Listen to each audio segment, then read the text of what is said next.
l'Ayurveda nous permet d'acquérir la conscience pour comprendre le kriya et en faire l'expérience.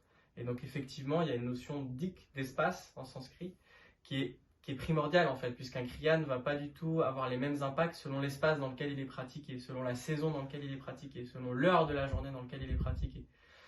Et effectivement, on va être dans le printemps et physiologiquement, il va se passer des choses en nous. On a des forces qui vont se développer indépendamment de notre volonté. Et là, on est dans une force d'élimination vers le haut.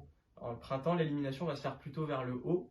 Et donc, c'est une force d'élimination qu'on dit apana, malgré le fait qu'apana soit plutôt étudié et enseigné comme une force d'évacuation vers le bas. En fait, apana, ça veut surtout dire j'élimine vers l'extérieur.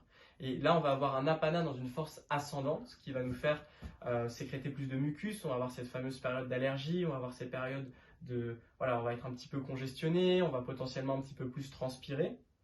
Et donc effectivement, la sagesse de l'Ayurveda nous permet, pourquoi pas, d'expérimenter des kriyas qui vont venir soutenir cette élimination, des kriyas qui vont venir travailler sur Apanavayu, des kriyas qui vont aussi nous permettre de travailler sur l'organe du foie, qui est l'organe effectivement qui va charger de recycler la bile, qui est l'organe qui va charger de transformer, de superviser un petit peu l'élimination des toxines, de renouveler le sang.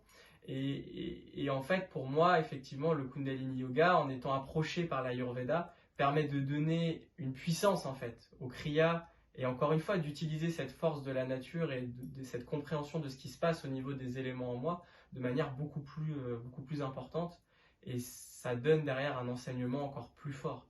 Et approcher le Kundalini Yoga de cette manière vivante, de cette manière ayurvédique en fait, eh bien lui donne encore plus de puissance. Et d'ailleurs, on voit quand on pratique des kriyas, on nous dit au moment auquel ils étaient enseignés.